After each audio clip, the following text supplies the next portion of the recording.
Hello there, my fellow Forge Tenders. Rhadamant here. Thank you for tuning in to Vintage Story Frostlands, episode 71. Forge Focused. Yeah, I'm all the way up here. You can't hurt me up here. You want to die? I guess. I don't know if you're the one that killed me, though. Alright.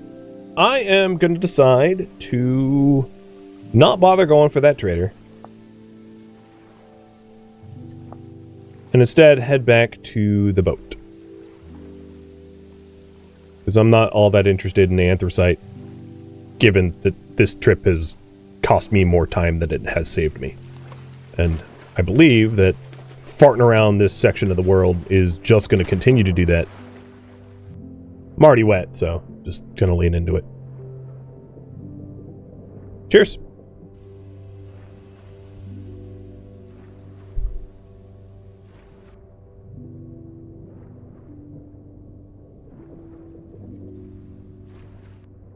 If I happen to find black coal on the way back, sure, I'll dig it.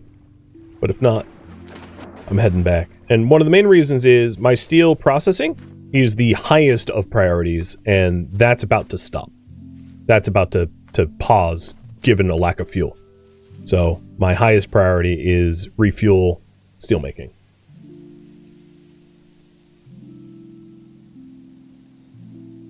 Because the beehive kiln, honestly, does, I'll be blunt, does absolutely nothing for me. I don't need it. It's completely a luxury project that I have no intention of actually using, because I am not planning on making buildings out of clay. So it serves no purpose. The steel, however, is my bottleneck for literally everything left in the game. So given the choice between working on a luxury project that I don't intend on using or working on steel, I mean, you know, it's completely a no-brainer.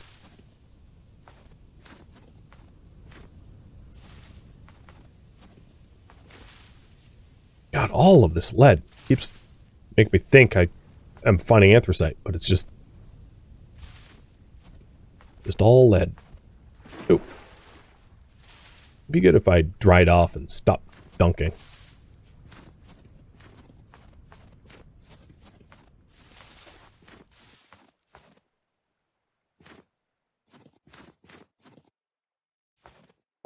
Yeah, I hear people saying that the current flint making is bugged. I haven't seen any communication from Tynan indicating that the current flint making process is actually a bug and not a feature. Which is why I refuse to... Well, I wouldn't install a mod anyway. Even if it was a bug, I would just deal with it. But I would love citation, if anyone has it, about proving that it is indeed a bug, because I just have not seen evidence to the contrary. And if you're wondering what I'm referring to, when you're trying to make quicklime or flint in a fire, every time you make a unit of it, it resets the temperature. Which, yes, physically in real life doesn't make any sense, and none of the other game mechanics in this game does that. But at the same time, I haven't actually seen anything to say that it was a bug. And it, I'm sure, has been reported a dozen times over. So the fact that a fix for it never got put into the stable release further cements the concept that it is indeed a game mechanic for whatever reason. I don't know why, and I don't necessarily agree with it, but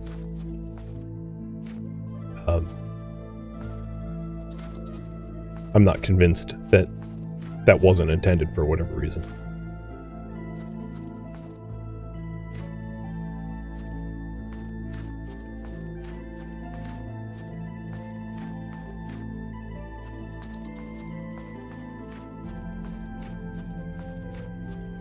Yeah, it was still cool to explore like a new area of the world, I guess. Even if it was just kind of a pointless errand. We did, no, I take that back. We did reaffirm that the traders up in this vicinity are not helpful to me. Which isn't a waste of time. So for those that don't know, in order to trigger a lot of the endgame stuff, the player needs to interact with a treasure hunter trader. There is no, well, there's almost no substitute. So there's like an endgame. I'm just, for lack of spoilers, I'm just going to call it a dungeon. And you can buy a map to the dungeon by interacting with a treasure hunter trader. It is hypothetically possible to find the dungeon without a map, but like, I mean, it's a needle in a haystack. You're probably not going to find it without cheating or something. So I have not yet found a treasure hunter trader, and as a result, I need to find one if I want to trigger the end game dungeon. So once I have a set of steel weapons and armor, and some good healing items and food items and stuff like that, I'll be essentially ready for the in-game dungeon, but I don't know where it is. So the finding out where it is a big part of in-game prep.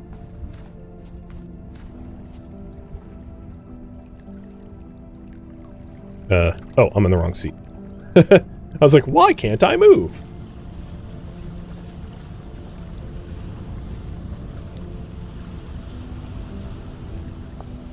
Okay, so we're gonna go back to the shipyard, which is marked in.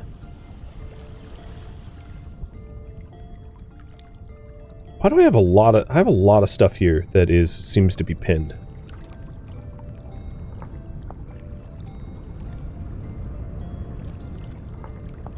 I can get rid of a ton of these extra pinned spots.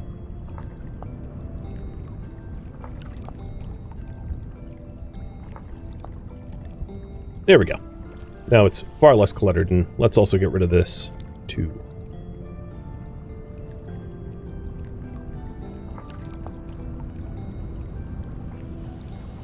Don't forget to rebind home? Yep, I won't.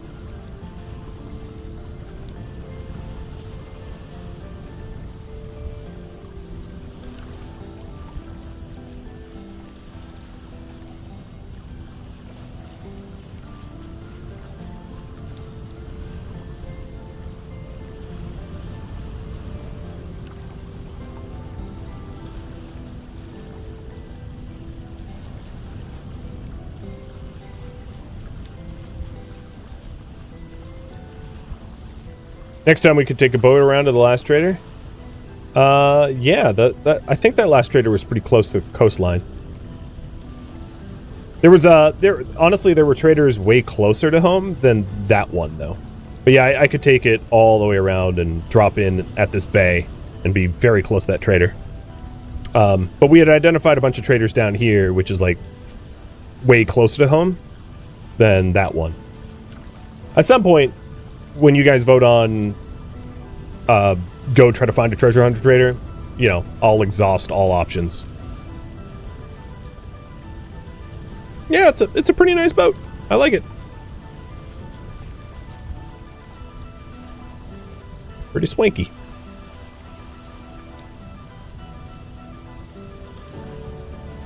Certainly useful.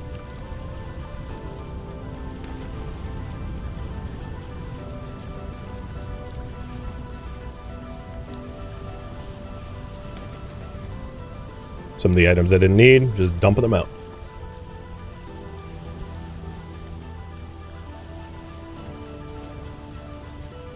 -12, okay. Yeah, I'm gonna get cold. Better make it to port soon.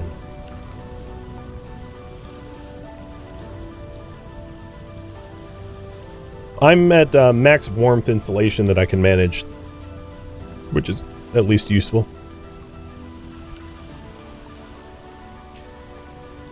Yeah, the beehive kiln is very efficient. For 9 stacks of firewood, you can fire an amazing amount of stuff. It's just I don't have any plans to do much more firings. And the amount of refractory bricks going into making a beehive kiln doesn't pay for itself by making refractory bricks. That would be the big caveat. Is like,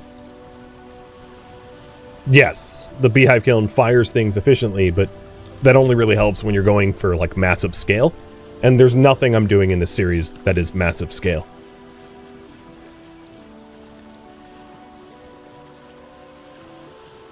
Installing it with an empty offhand? I've already tried when I got into the boat. I would need to be holding left shift though, and if I held left shift right now, I would get dumped out of the boat, so it doesn't make sense to do it while I'm sailing.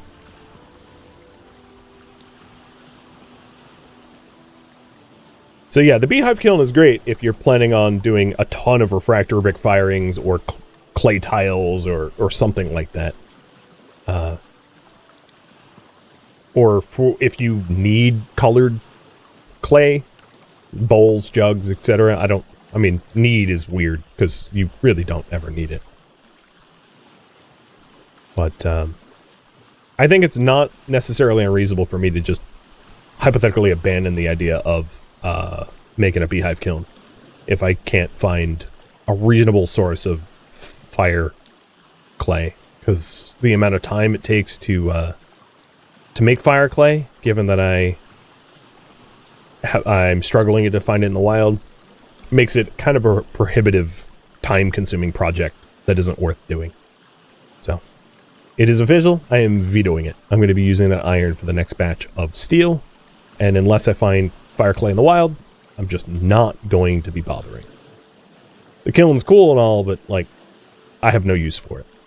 And it's wasted enough of my time.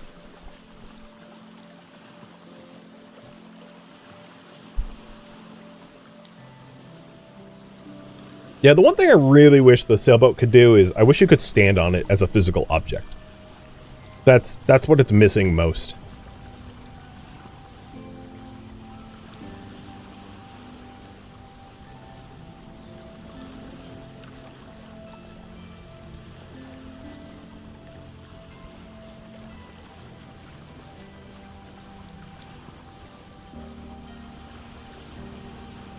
There, we're almost there.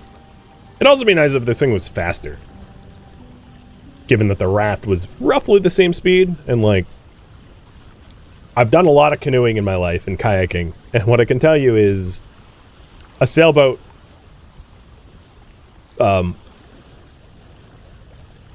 is hypothetically so much faster. Like, I remember... I mean, irresponsibly, I went sailing once in a little Sunfish, which is not a particularly fast boat, but in, like, tropical storm-level winds. Oh my lord, was I flying. It was a lot of fun. I mean, it's a little dangerous, because if the boom hits you in the head at those speeds, you're probably dead, to be honest. But it was a lot of fun. Going, you know, like 30, 40 knots, maybe faster, in what really amounts to be a slow boat. And yeah, that was my watchtower in the distance.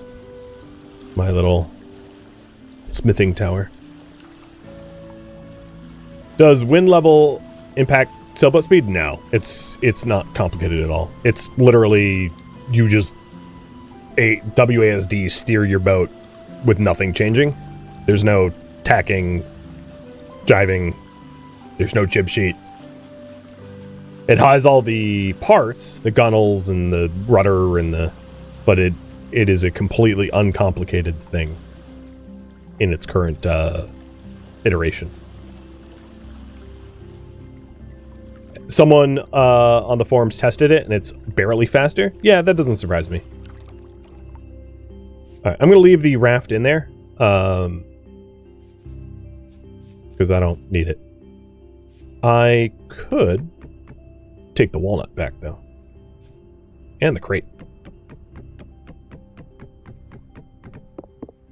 Get hypothermic.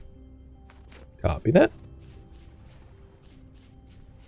Because all of this walnut can become firewood for the next charcoal batch.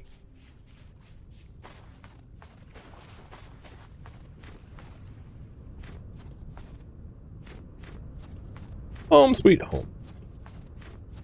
Roughly.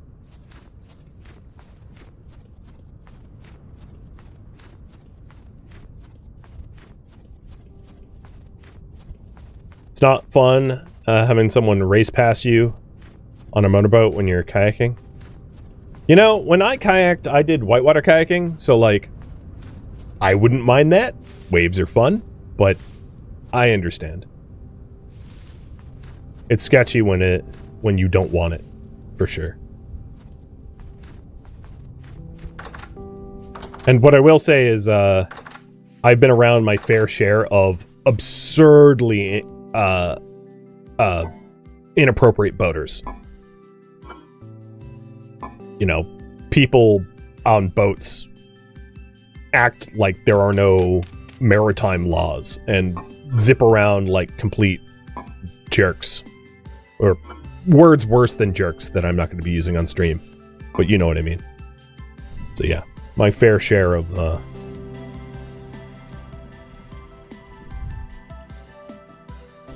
experiences with boaters like that. It's awful. Well, I needed body heat and figured might as well make some food in the process.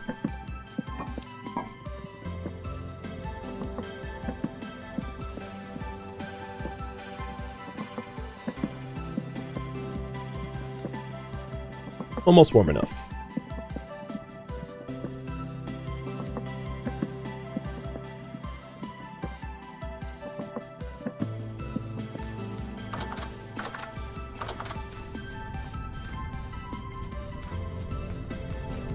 Does look like I'm getting some good wind right now, but I do have all the iron I need for the next batch anyway. Motorboaters are the worst? They don't have to be. I mean, there's a... It's probably very few boaters give the rest of boaters a bad name, I'd imagine.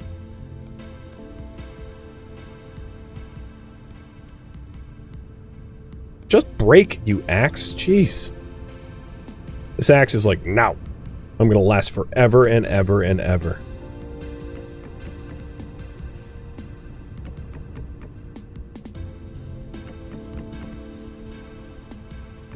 But it's not that much different than, like, if you are a road biker, there's a lot of drivers or motorcyclists, right? Like, if you're not the largest vehicle on the road, there's a lot of people that are like, I've been hit by cars twice while biking, and neither were even close to remotely my fault. So as to say, you know, I think it's more the case of just being a small person around motorized anything. Being non-motorized around things that are motorized is just sketchy. I have a pretty good scar on my left arm as a result of getting hit by a pickup truck while biking, because they couldn't be bothered to be careful.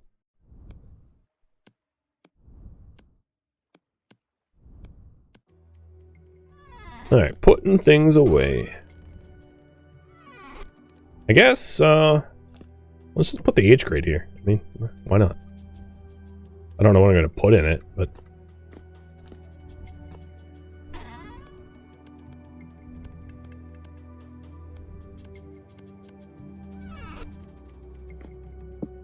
so many foxes. This axe has 21 durability left. Okay, so whatever tree I end up cutting down is probably going to break. Alright, let's do the furnace. That was kind of the priority. And Big Happy Buddha. Yep. It paused. 48% done. Because I ran out of fuel here.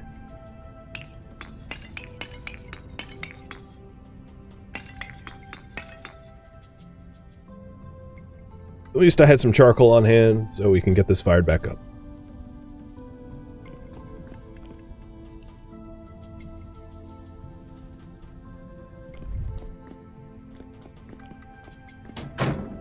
Cool, receive seat.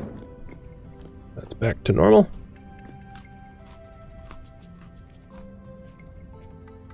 And now I'm going to make some more charcoal, because we're relying on charcoal. I think once I get the next charcoal batch going, I'll go ahead and dig up some anthracite. So current priority is obtain fuel for steel. There's also something else I'm going to want to do, which is to make more replacement refractor bricks once I'm done getting a decent amount of fuel, so that when the current process ends, I can make repairs to the furnace to start the next batch without too much delay. I'm mostly going to be just focusing on endgame prep at this point, rather than leaving it up to polling. I mean, it's fun, but I got bigger fish to fry now.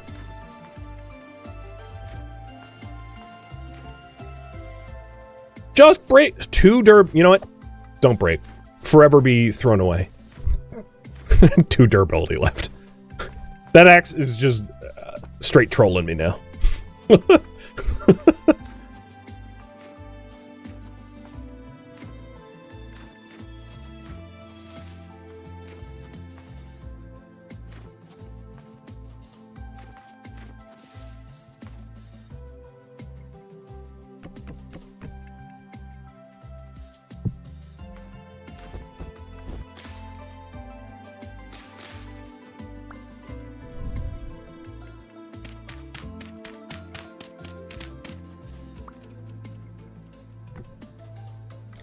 Okay, here we go. 1, 2, 3, 4.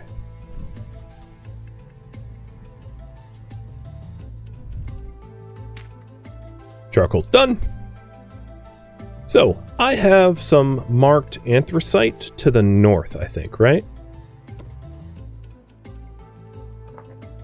I don't know if I've exhausted this, but let's head north and dig up some anthracite.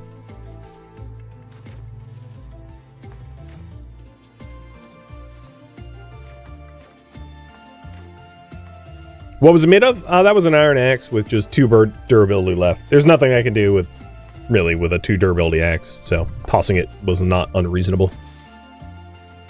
I could make like 1 more unit of firewood, and that would be it.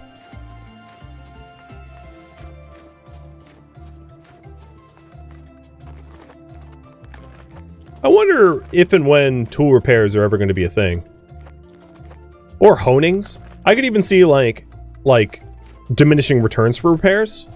That would be pretty reasonable, where like you can have a, you know, like a whetstone or a grinding wheel to fix it full but lose some of its max durability, so that there's diminishing returns but like still a bit of a purpose to fix it back up. All right, I walked right past the black hole marks. All right, I'm gonna make it bright yellow now because black blends the hell in.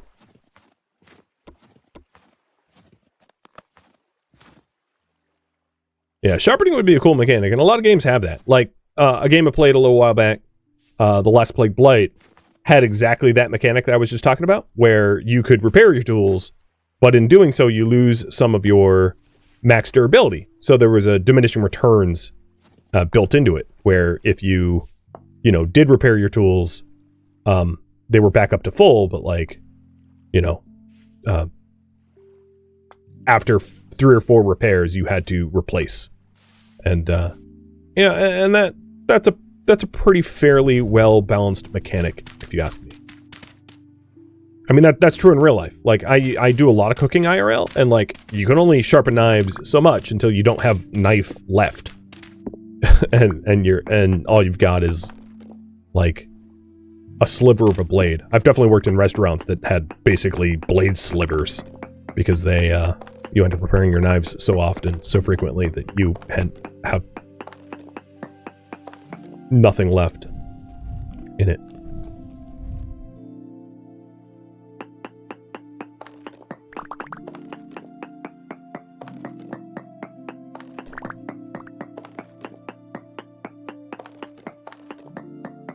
Yeah, or the tool's handle breaks off and you have to replace the handle. Yeah, there's a lot of different ways to do it, to have it feel somewhat balanced and realistic. Okay, we are gonna use the pro pick, because where the hell's my coal?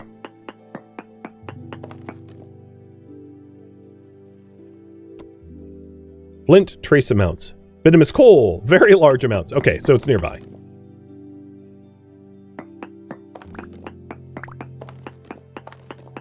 Also interesting that there's flint in here somewhere.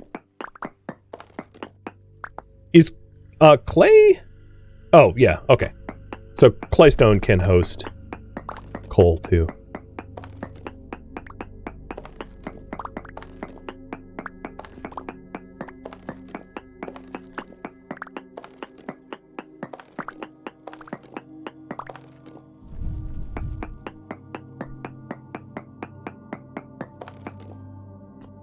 Oh, interesting. So it's not that direction. But also we found zinc. I guess I'll mark that down.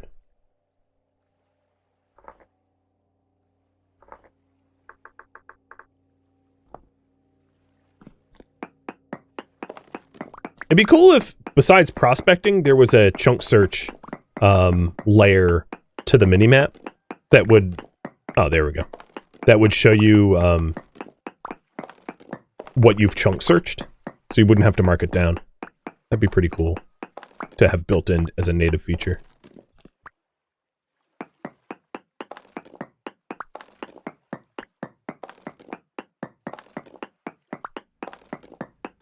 So I have a question. For the new map gen, is fire clay always underneath black and brown coal, or is it just a chance?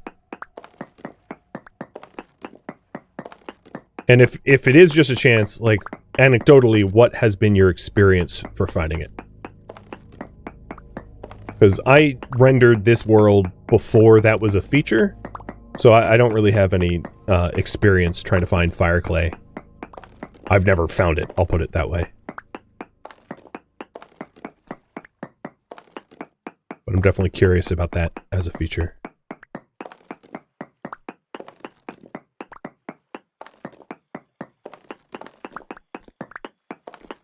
Yeah, in real life, I've had to replace a fire axe handle before. Because I forgot to oil it, and it got too dry and split. Which isn't really, honestly, too hard to do. You know, like you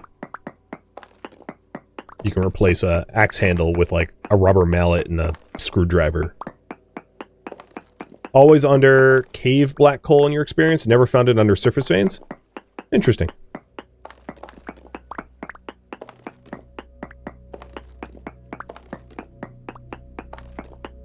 Well, I am surely getting loads of it, so I'm not too worried about my black coal from here on out.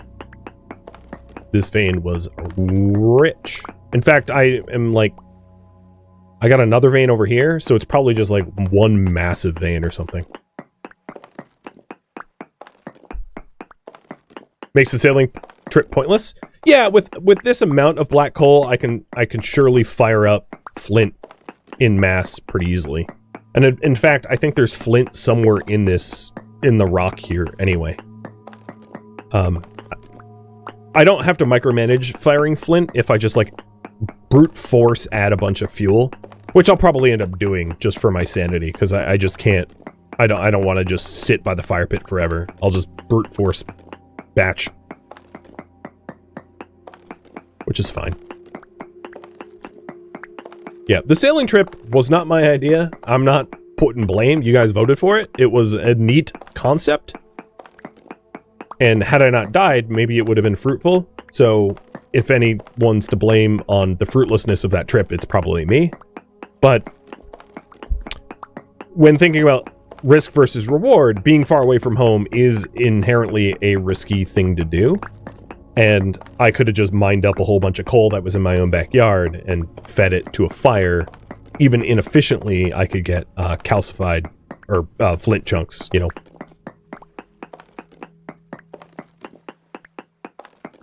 But you wanted easy sailing. That's totally fine. And that's not a bad... I mean, I had never actually tried to sail during storms. During temporal storms, that is. And, you know, seems to work. So there was some utility in figuring out whether or not that was a valid strategy. Because I remember, I don't know if it's true anymore, but I remember back when I played 7 Days to Die, and granted I haven't played in a few years. 7 Days to Die has the same concept of kind of temporal storms, which is the red moons, where you'd be swarmed. And like one of the strategies back when I used to play is just hop on a motorcycle and drive, because the enemies can't chase you, you know, when you're moving fast. And that was a very valid strategy for dealing with enemies then too.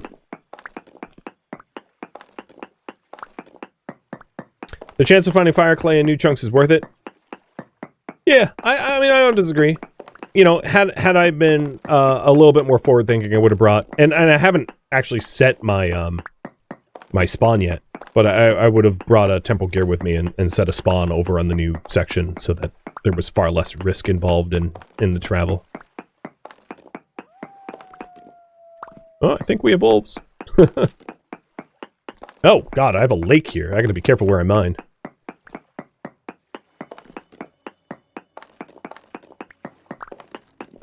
I probably have enough of this now. I have a lot of anthracite.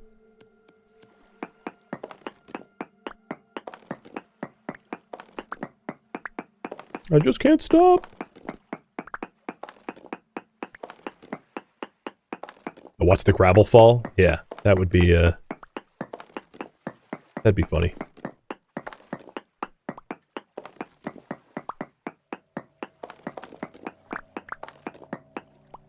Alright, I'll go fill this last stack up.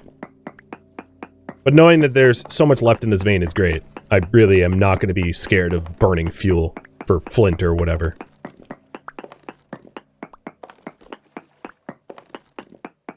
So perhaps I make another batch. I'll start to make the replacement refractory bricks now. Because I still have bauxite and quartz ground up. Probably enough for all the batches of steel that I need. So this is awesome. I'm going to mine a new path out of here. Because it was actually a bit like I had to snake around to try to find the black coal. And making a new staircase is going to make returning here a lot easier. Does a steel pick mine faster than iron? Yeah, steel is better than iron in, like, all regards. It is the best material. Oh. Okay. Yep.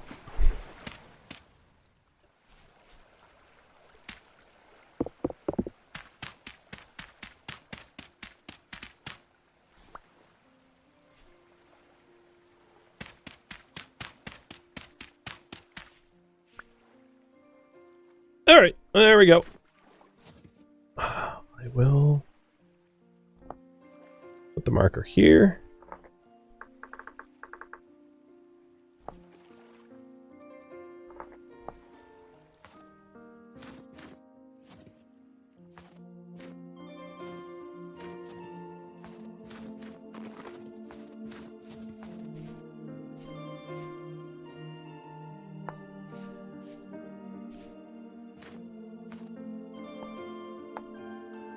Ooh, I have more than a stack of flint now. Good.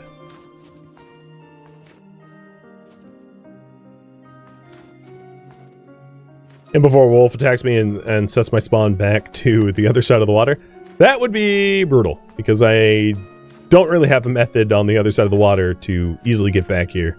So yeah, the first thing I'm going to do once I get back to base is to set the spawn not only back here, but like up there. Because my current spawn, or my previous spawn, was in my farm area, which is not where I'd want it anyway. It's not where my gear is.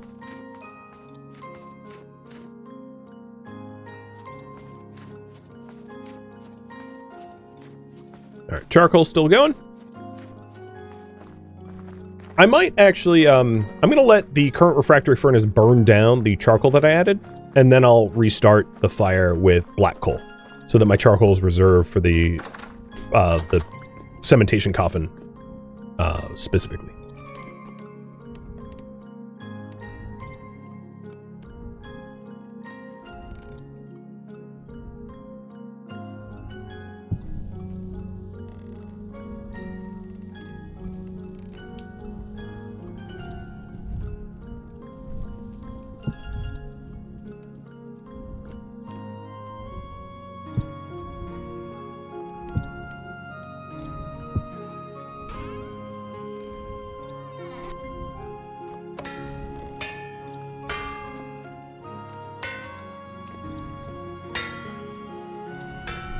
I'm lazy and I'm just using my coal to light my torches.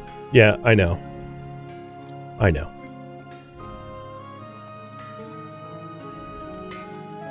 All the torches in the farm are torch held. Yes. I do not need to worry about them burning out.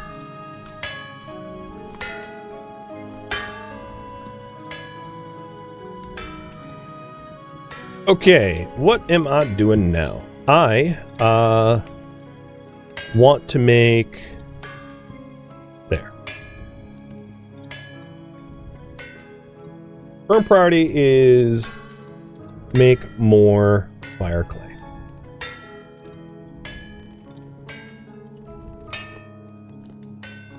Spawn setting.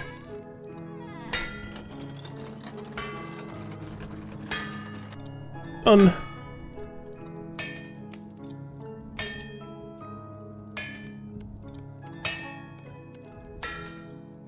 So I don't really need a saw on me.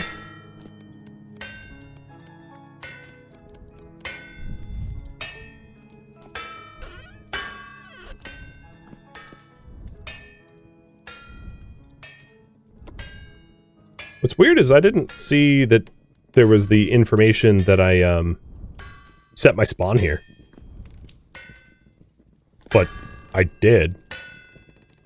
Alright, so the flint is chunking, and then we'll quarn grind it once it's done. So I just need to dig up some regular old clay. So let's head up to this blue clay node and exhaust it, and then go to the next closest one. Can you check where my spawn is? I mean, I could, but it involves dying, so I'm not going to do that. I mean, you all saw that I set my spawn, so if I spawn elsewhere, I'm just going to use dev mode to teleport myself to where I belong. You know, chalking up to game bug, but it's probably fun.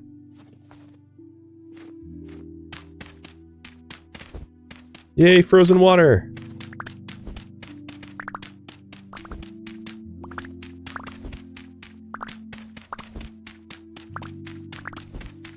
Glad the lake froze, because this blue clay would have been very annoying to get otherwise.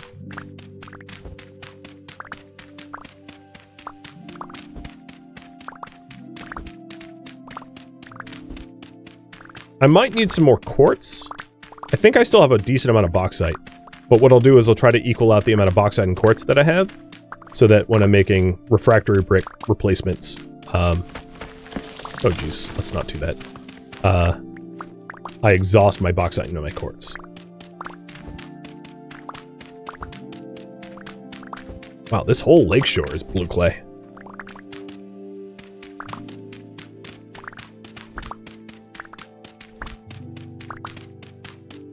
I'm digging like a moat around the lake. Oh my goodness, there's so... I've never seen it quite like this.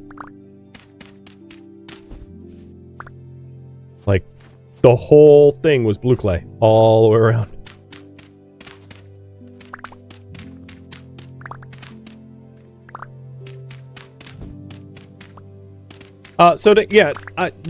Sorry I missed your question. One, there's a channel point redemption, which is ask a question about a game, which gives me an audio alert, so that I don't miss your questions. Two, this world was created at the start of the unstable branch, which means that there wasn't fire clay in map gen. So all of the chunks that I explored up until recently have zero chance for fire clay. Fire clay does not exist because the world was generated when fire clay didn't naturally occur. Which means if I want fire clay, I really just have to make it. Or travel an immense amount of distance to chunks that are new, which I did just try to do, and it was a massive waste of time. So it's way easier for me to just make it from scratch as a result.